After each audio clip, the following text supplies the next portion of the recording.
عسلامة ومرحبا بكم الناس الكل. الحقيقة مهزلة اللي صار بالنسبة للمنتخب الوطني التونسي. هزيمة أمام غامبيا كما منتخبات جزر القمر، كما منتخب مدغشقر، مع المنتخبات مستوى متوسط جدا. يوصل معناها المنتخب الوطني التونسي يخسر مع منتخبات كما هذوما، مع احتراماتنا ليهم، اللي قبل معناها الى وقت ما عندوش برشا كنا معناها المنتخبات هذوما نربحوهم بالثلاثة والأربعة ونتعداو. توا ولات منتخبات عندنا برشا مشاكل باش نربحوهم، باش نوصلوا حتى نتعادلوا معاهم. ترشحنا معناها جاب ربي علي العابدي يرحم والديه، رشحنا معناها وسجل الهدف امام مدغشقر في جنوب افريقيا. ما كانش راهو ما ترشحناش، هذه من الاخر نقول لكم، خاطر نعرفوا المنتخب الوطني التونسي في الوضع الحالي الناخب الوطني هذايا ما يوصلش معناها بالبريسيون اللي صايره، ما كناش نترشحوا. انا واحد ولا يحمد في ربي اللي ترشحنا الكوب دافريك. عمري بالعمر ما خممت اللي يجي نهار اللي باش نبدا فرحان اللي ترشحنا للكوب دافريك. حاجه معناها من اللي نتبع الكره اكيز معناها حاجه معروفه، تونس دوفيس في الكوب دافريك، ونبداو نخمو كيفاش نحضروا الكوب دافريك وكيفاش باش نوصلوا للفينال ونربحوش الكوب دافريك مينيموم دومي فينال. توا لينا حايرين في ومازال معناها بالكل البوادر الموجوده توري انه المنتخب الوطني التونسي كان باش يكمل على الوتيره هذيا. العباد اللي في الانتوراج نتاع الجامعه اللي تسير في الجامعه والاعلام الموجود والليزاجون والدنيا الكل والكامبين هذه الكل والمحسوبيه، وكيفاش معناها يفضلوا لاعب على لاعب اخر، والهذية والجمعيه هذية الفلانيه نلعبوه والجمعيه الاخرى ما نلعبوش. هذه الكل مادام موجود، مادام باش نكملوا ممكن يجي نهار ما نترشحوش الكوب دافريك ولا الكوب دو موند ولا حتى شيء، ونلقاو رواحنا معناها لا قدر الله نطيحوا في التصنيف.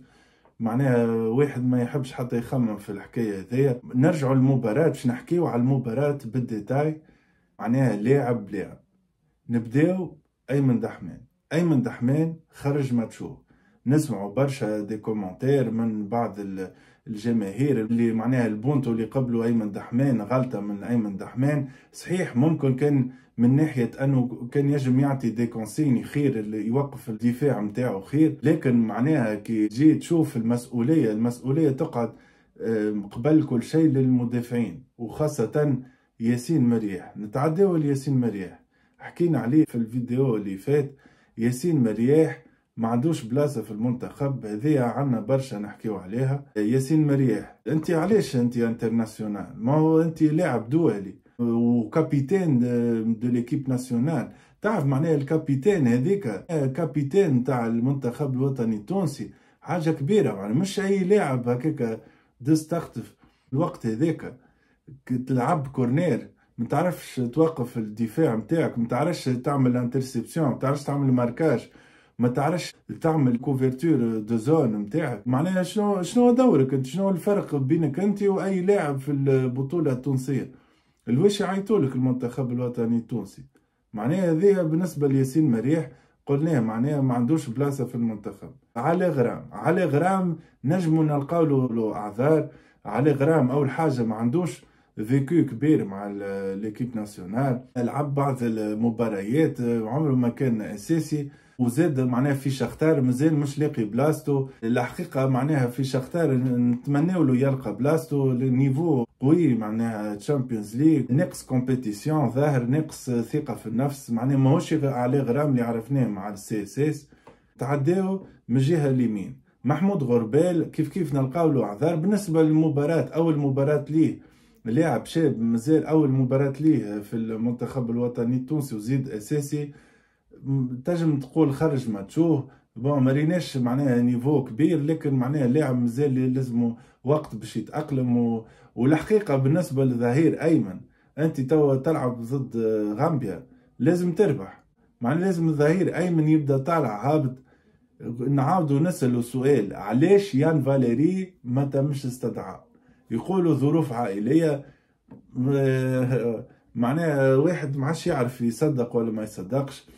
هذايا هو معناه يان فاليري شفناه معناها كيفاش المعاملة معاه كيما بعض برشا بيناسيونو، معاملة ماهيش معناها بعيدة على المعاملة اللي كارك تبدا ملاهي بيهم وتعطيهم كرامتهم. نتعداو من الجهة اللي صار عليه العابدي. هوني فما زوز مواضيع، فما عباد قالوا تعليش عليه العابدي قاعد تلعب فيه، خذا الريسك هاك تشوفوا معناها عمل إصابة، وتوا معناها ان شاء الله الاصابه نتاعو ما تطلعش جراف، لكن ممكن تاثر عليه في فريق ونيس، ومن بعد تولي ما عادش يلعب نخسروه في المنتخب الوطني التونسي. كنت تنجم تلعب شيرني من الاول، علي العابدي خرج ماتشوه، الدافع الوحيد اللي تحسه كوستو شدد روحه. اللاعب برايتون نتاع غامبيا كان يتحرك برشا الحقيقه، تعب الدفاع وتعب علي العابدي، حاول معناها فما اكسيون ولا اثنين هرب عليه، لكن شد معاه معناها الوحيد اللي شد معاه في الفيتيس في الان كونترا. في اللابور اوفنسيف حاول معناها يبني حاجات، لكن بعد صارت الاصابه شفنا معناها ما كملش الماتش بتاعه. كانت اوكازيون باش شفنا شيرني، لكن شيرني دخل في ظروف مش ولا بد، ما نجمش تحكم على لاعب في بعض الدقائق. لكن حتى معناها فما ديسونتراج، شفنا فما كاليتي في اللاعب هذايا الشيرني، يلعب في الليغ 2 الفرنسيه، لازم نزيدو نعطيوه فرصه. نتعداو وسط ميدان عيسى العيدوني. عيسى العيدوني ما عادش عنده بلاصه في التشكيله الاساسيه. بالنسبه للتشكيله الاساسيه واضحه ما عندوش بلاصه.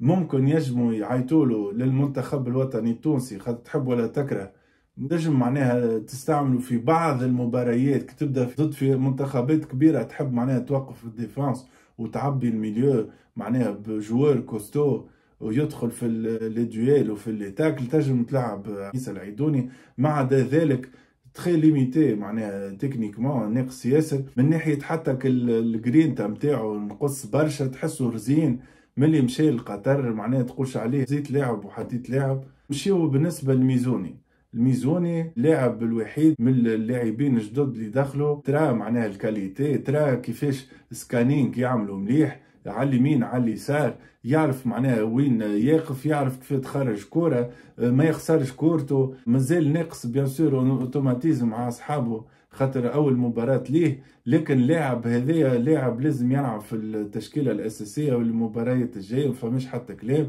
وخسارة كبيرة كيفاش معناها الميزوني ما عيطنالوش في مباريات قبل، ممكن راهو كنا معناها خير برشا في وسط الميدان. لا احنا خيرنا فرجاني ساسي معناها الجهبذ نتاع كرة القدم اللي معناها بيرلو في زمانه. هذايا هو معناها الخيارات، كي ريت نقول لكم معناها كيفاش الخيارات تصير في المنتخب الوطني التونسي. نتعداو محمد علي بن رمضان. محمد علي بن رمضان اخي مباراة عملها في المنتخب الوطني التونسي من اللي بدا مع المنتخب الوطني التونسي.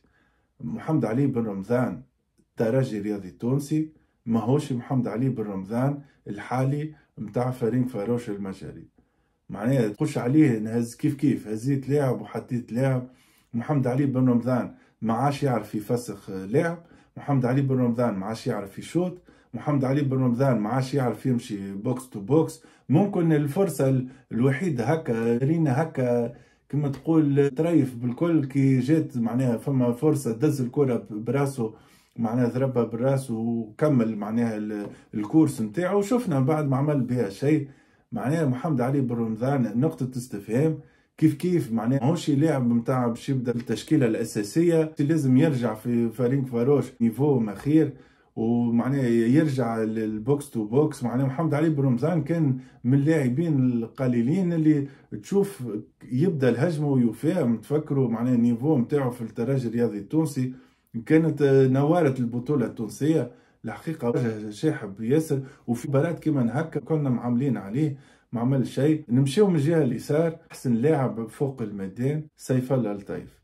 سيف الله لطيف اللي نذكروا ونقولوا فوزي البنزرتي مشى معناها حب يندثر وقال معناها اللاعب مش ديسيبليني وما يعرفش يلعب وما حشناش بيه، يجي معناها أحسن لاعب معناها تكنيك كبيرة. معناها الحقيقة عنا برشا مريناش لاعب بالتكنيك هذيك، لاعب لازم نعملوا عليه، لاعب لازم نبنيو عليه المنتخب الوطني التونسي هو ولاعبين اخرين منهم حنا باع المجبري. منهم الياس العاشوري لازم يرجع كيف كيف. هذوما لاعبين تكنيكمون تخي دوي، معناها تكنيكمون قويين ياسر وفيزيكمون قويين. معناها شفناها لوكازيون كيفاش دريبل ومن بعد كيفاش الشوطه في ال90 ضربت في الترانسفيرسال في البوتو رجعت.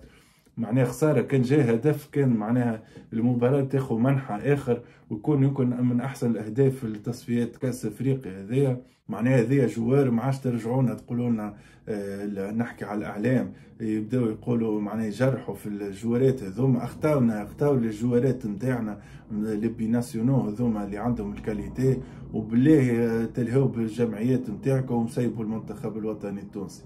الجهه اليمين الحقيقه كانت جهه ميته بالنسبه للغربال، معناها حاول خرج ماتشوه، لكن مع ربيع الحمري الحقيقه بعيد ياسر على نيفو بالنسبه للمنتخب الوطني التونسي. نشكروا اللاعبين البطوله التونسيه كي يعملوا ايفور ويظهروا بطوله تونسيه، لكن قلناها راهو البطوله التونسيه النيفو طايح ياسر ياسر.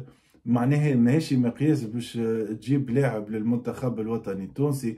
لازم الحقيقه يبدا كما نقولوا يعبر كما كان بالرمضان في وقته باش تنجم تجيبه ويقد روحه. ربيع الحمري معناه هذاك هو النيفو نتاعو الى حد الان. يزيد يخدم يلعب في باجة اللي هو فريق محترم، لكن البطولة التونسية نيفو طايح.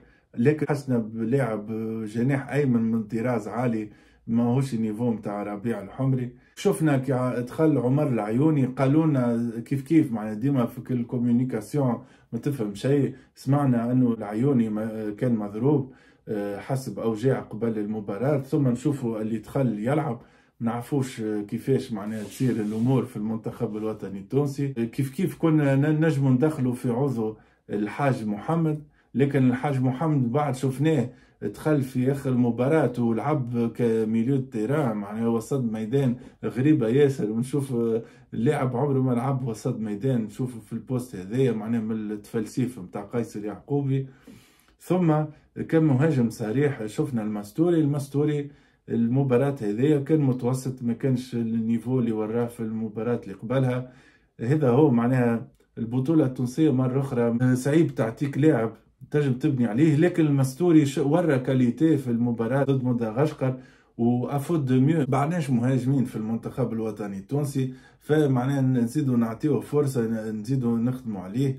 لكن اللاعب اللي ورا كمهاجم ورا تكنيكمون اللي نجم نعملوا عليه وورا حاجة باهية هو نبيل المقني. ورا معناها في بعض ريناه في بعض الفرص، خلق بعض الفرص، تحرك مليح تكنيكمون دوي. لاعب معناها عنده ما يقول في روحه. مازال هذوما نجموا نبنيو عليهم المستوري والمقني كمهاجمين ونستناو نقعدوا نستناو. الشرميتي صعيب الدوسيه هذايا، الجامعه مش لاهيه بالدوسيه هذوما ملي السيلول نتاع اللي كانت لاهيه بالبيناسيونو مشى ديكلاراسيون نتاع قيس اليعقوبي.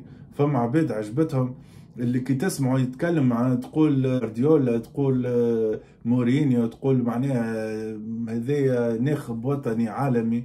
كي تجي تشوف في التيران ما تلقى شيء. دخلوا بعضهم معناها شفنا دي بوليميك ما بين حتى الجماعة لي بلاتو تيلي مع الاعلام مع قيس اليعقوبي مع تصفيات حسابات حكاية معناها المنتخب الوطني التونسي، وخاصة كي تبدا ناخب وطني تترفع على حكايات هذوما كلمة وقص. نشوفوا معنا نشوفوا ديدي ديشان في ليكيب دو فرانس، نشوفوا ناخبين وطنيين في برشا منتخبات. الكونفيرونس دو بريس تبدا معنا باحترام، ومعناها قال الاخر معناها كلمه وقص تعمل الشوا نتاعك، مش لازم تقعد تدخل في كل المعامع كل شيء. فما دوسيه واحد اخر، فما حاجه اخرى ما صارت بالنسبه لحاج محمود. حاج محمود 22 مباراه، اول مره اللاعب يجيبوه 22 مباراة دولية يعيطوله في كل ستاج وما لعب حتى مباراة.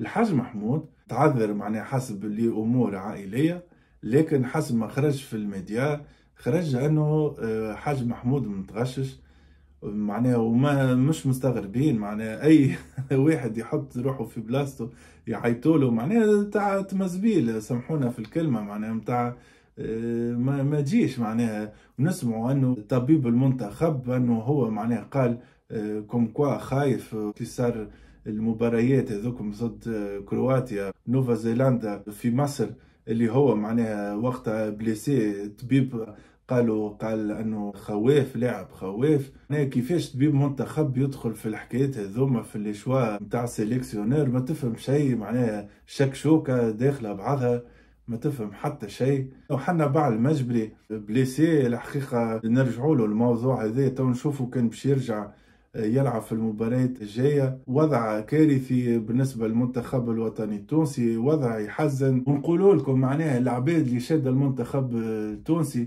هزوا يديكم على المنتخب هذا، المنتخب متاعنا الكل، هزوا يديكم وتلهوا في حكايات اخرين، وخليونا تلهوا في جمعياتكم في حكاياتكم. وحتى الجمعيات خليوها الجماهيرها، وفما عباد تعرف تخدم الجمعيات والكرة التونسية، فما عباد نظيفة.